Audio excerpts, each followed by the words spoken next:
நேயர்கள் எல்லாருக்கும் வணக்கம். ஜனவரி மாத ராசி பலன்கள் 2025 அதுதான் நம்ம பார்க்க போகிறோம். அதுக்கு முன்னாடி நம்மளோட நேயர்கள் எல்லாருக்கும் புத்தாண்டு மற்றும் பொங்கல் வாழ்த்துக்கள். இந்த புத்தாண்டில் உங்கள் வாழ்க்கையில் நீங்கள் நினச்ச எல்லாமே நல்லபடியாக நடக்கணும் அப்படின்னு பிரார்த்தனை செஞ்சுக்கிட்டு இந்த ஜனவரி மாத ராசி பலனை நாம் பார்த்துருவோம். குரோதி வருடம் மார்கழி மாதம் 17ஆம் தேதி தனுசு லக்கணத்தில் இந்த மாதம் அப்படிங்கிறது பிறகுது. இந்த வருடமே அப்போ தான் பிறகுது. இது ஒரு மேல் நோக்கு நாள் அப்படிங்கிறதால எல்லாமே நல்லபடியாக நடக்கக்கூடிய ஒரு நேர்மறை ஆற்றல் அப்படிங்கிறது உங்கள் எல்லாருக்கும் கிடைக்கும். அதுமாரி இந்த மாதத்தோட கிரக நிலைகள்னு பார்த்தீங்கன்னா, கிரகங்களோட ராஜா சூரிய பகவான் தனுசு ராசியில் இருக்கார். 14ஆம் தேதி பொங்கல் பண்டிகை அன்னைக்கு மகர ராசிக்கு போகிறாரு. இந்த மாதத்தில் முக்கியமான ஒரு அமைப்பு, செவ்வாய் கடகராசியிலிருந்து 18ஆம் தேதி பின்னோக்கி பயணமாகி மிதுன ராசிக்கு போகிறார். இதோட இந்த சனி செவ்வாய் பார்வை அப்படிங்கிறது முடியுது. புதன் தனுசு ராசியில் இருக்காரு. 19ஆம் தேதி மகர ராசிக்கு போகிறாரு. சுக்கிரன் கும்பராசியில் சனியோடு இருக்காரு. 28ஆம் தேதி ராகுவோட போய் மீனராசியில் சேர்றாரு. குரு பகவான் ரிஷபத்திலையும் சனி பகவான் கும்பத்திலையும் இருக்காங்க. இதில் குரு வக்கரத்தில் இருக்காரு. ராகு மீனராசிலையும் கேது கன்னிராசிலையும் இருக்காங்க. இந்த கிரக அமைப்புகள், ராசி மாற்றங்கள் இந்த புத்தாண்டோட முதல் மாதமான ஜனவரி மாதத்தில் உங்களுக்கு என்ன கொடுக்க போகுது, என்ன செய்யலாம், என்ன செய்யக்கூடாது அப்படிங்கிறத ரொம்ப தெளிவாக பார்ப்போம். கடகராசி நேயர்களே, உங்களுக்கு இந்த ஜனவரி மாதம் எப்படி இருக்குது அப்படின்னு பார்த்தீங்கன்னா, 2024 பொறுத்த வரைக்கும் உங்களுக்கு வருடம் முடியும் போது கொஞ்சம் சுமாராக தான் முடிஞ்சுது. சில பேருக்கு நியூ இயருக்கு கூட காசு இல்லை, ஊரே ஜாலியாக செலவு பண்ணிக்கிட்டு இருக்கு, நம்மக்கிட்ட நியூ இயரை கொண்டாட கூட காசு இல்லையடா அப்படிங்கிற ஒரு மனநிலை அப்படிங்கிறது இருந்திருக்கும். அதுக்கு காரணம் என்ன அப்படின்னு பார்த்தீங்கன்னா, சொல்ல வேண்டியதே இல்லை, ஏற்கனவே உங்களுக்கு தெரியும். அஷ்டம சனியோட ஆதிக்கம் அப்படிங்கிறது வலுவாக இருக்குது. அதேமாரி உங்களோட ராசிக்கு யோகம் செய்யக்கூடிய கிரகமாக இருக்கிற செவ்வாய் உங்களோட ராசியிலேயே நீசமடைஞ்சு வக்கரமடைஞ்சு போயிருக்கார். அப்போ நம்ம கொடுத்த வாக்கு கூட காப்பாற்ற முடியாது. எங்கேயாவது நண்பர்கள் எல்லாம் சேர்ந்து எங்கேயாவது வெளில போகலாம் வாடா ஜாலியாக அப்படின்ட்டு இருப்பாங்க.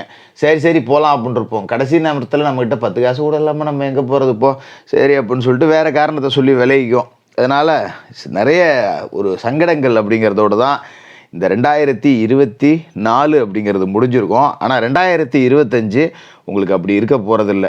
அதனால் நீங்கள் அதை பற்றி கவலைப்பட தேவையில்லை.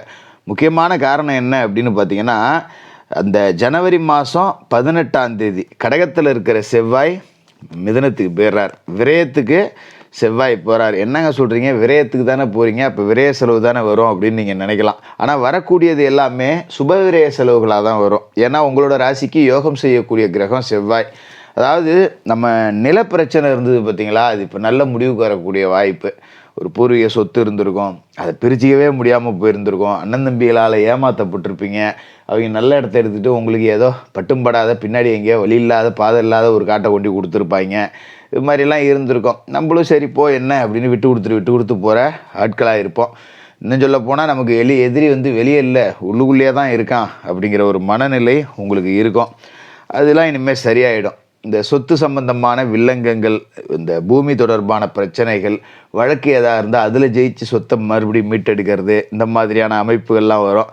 அது மாதிரி வெளியில் பணம் கொடுத்துருந்தீங்க அப்படின்னா அந்த பணத்தெல்லாம் ஓரளவுக்கு வசூல் பண்ணலாம். முக்கியமான விஷயம் என்ன அப்படின்னு பார்த்தீங்கன்னா, உங்களோட ராசிக்கு லாப வீட்டில் குரு பகவான் இருக்கார், 6க்கும் 9க்கும் அதிபதி. ஆனால் அவர் இப்போ வக்கரமாகி போயிட்டார். அப்படிங்கிறதால காசு பணம் கொடுக்க முடியாத இடத்துல இருக்கார். கொடுக்குற இடத்துல இருந்தும் கூட கொடுக்க முடியாத சூழலில் இருக்காருங்கிறதால தான் ஒரு தடுமாற்றம். அதனால் பிள்ளைகளோட ஒரு செலவு அப்படிங்கிறத கூட நம்மளால் செய்ய முடியாத ஒரு சூழல்.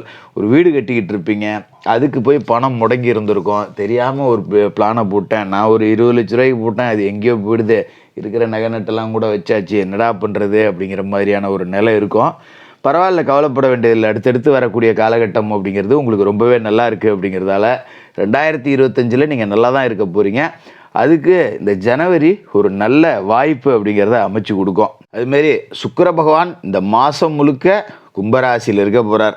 அதாவது 28ஆம் தேதி வரைக்கும் அங்கே இருப்பார். 28ஆம் தேதி தான் மீனராசிக்கு போகிறார். 4க்கும் 11க்கும் அதிபதியான சுக்கிரன் சனியோடு இறந்துருக்காரு.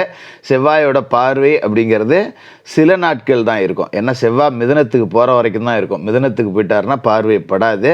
இப்போ தைரியம், தன்னம்பிக்கை அப்படிங்கிறது உங்களுக்கு கூடுதலாகவே இருக்கும். நீங்கள் பயப்பட வேண்டியதில்லை. தனவரத்து நல்லாயிருக்கும். எங்கேருந்தோ நமக்கு வர வேண்டிய காசு அப்படிங்கிறது வந்துக்கிட்டே இருக்குது. பரவாயில்ல, ஏதோ காசு பணத்துக்கு பஞ்சம் இல்லாமல் இருக்குது. ஒரு மன உளைச்சல் இருந்தாலும் அதை பற்றி நாம் கவலைப்பட தேவையில்லை அப்படிங்கிற மாதிரி காசு பணம் பத்திரம் வந்துக்கிட்டு இருக்கோம். அதுமாரி உத்தியோகம் பார்க்குற இடத்துல பார்த்திங்கன்னா ரொம்ப நாளாக நமக்கு எந்த விதமான சலுகையுமே கிடச்சிருந்துருக்காது. இந்த இடத்துல வேலை செஞ்சு ஒன்றும் நான் கண்ட போல இல்லை, உழைச்சி யாரோ சம்பாதிக்கிறதுக்கு நான் கஷ்டப்படுற மாதிரி இருக்குது. வேறு ஏதாவது வேலையை பார்க்கலாமா, இல்லை சொந்தமாக ஏதாவது தொழில்களில் அமைச்சிட்டு போயிடலாமா, இந்த மாதிரியான ஒரு மன சஞ்சலத்தோடையே வேலை பார்த்தவங்களுக்கு இப்போ உத்தியோகத்தில் நல்ல மாற்றம் அப்படிங்கிறது கிடைக்கும். பரவாயில்ல, இப்போ தான் நம்மளை பற்றி கொஞ்சம் புரிஞ்சுருக்காங்க, மேலே உள்ள மேனேஜர் முதலாளியெல்லாம் நம்மள்ட்ட கொஞ்சம் அனுசரித்து பேசுகிறாங்க, இவ்வளோ நாள் இருந்துட்டோம் இந்த கம்பெனிலே ஓட்டுவோம் அப்படின்னு உங்களுக்கு ஒரு மனநிலை உருவாகும். அந்த அளவுக்கு நமக்கு ஒரு பதவி உயர்வு, சின்ன சம்பள உயர்வு இதெல்லாம் கிடைக்கிறதால ஒரு விதமான சந்தோஷம் அப்படிங்கிறது இருக்கும். மற்றபடி செவ்வாய் உங்களுக்கு மொதல் 18 நாள் பலம் இழந்திருந்து அப்படி இருந்தாலும் கூட நல்ல தசாபுத்தி வலுவாக இருக்கவங்களுக்கு கொஞ்சம் தைரியம், தன்னம்பிக்கை அப்படிங்கிறதெல்லாம் அதிகமாகவே இருக்கும். இருந்தாலும் புது முயற்சிகள் அப்படிங்கிறத இந்த மாதத்தில் நீங்கள் எடுக்கக்கூடாது, விட்டு கொடுத்து தான் போகணும்.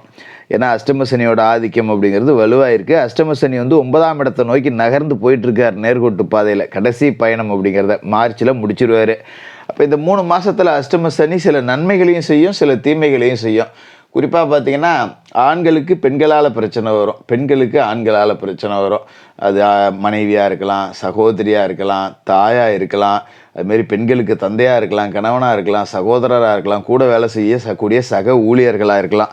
இந்த மாதிரி பிரச்சனைகள்லாம் வருங்கிறதால கொஞ்சம் அந்த மாற்று இனத்தவர்கிட்ட பழகும்போது கவனமாக இருக்கணும். அலுவலகத்தில் ஒரு ஆண் பெண் நண்பர்கள் ஒரு நக்கல் நையாடி கேலி கிண்டல் பேச்சு பேசி அதால் பிரச்சனை வந்துடும். நாம் மனசில் ஒன்றும் வச்சுக்காமல் சகஜமாக தான் பழகுவோம்.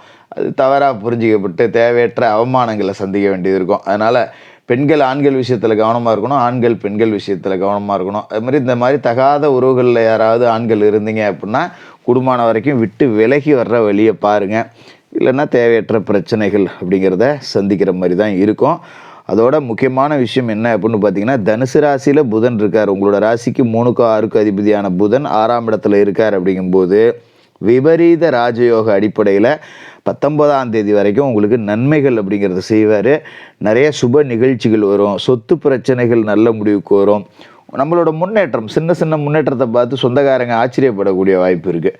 அந்த அளவுக்கு ஒரு வண்டி வாங்கக்கூடிய யோகனம், ஒரு வாகன யோகம். பரவாயில்லையா, நேற்று வரைக்கும் பழைய வண்டியை விட்டுக்கிட்டோம்னா இன்றைக்கி வண்டி வாங்கிட்டான், 10 ரூபா சம்பாரித்து வச்சுருக்கான் போல இருக்குது, பரவாயில்ல அப்படிங்கிற அளவுக்கு நமக்கு இருக்கும்.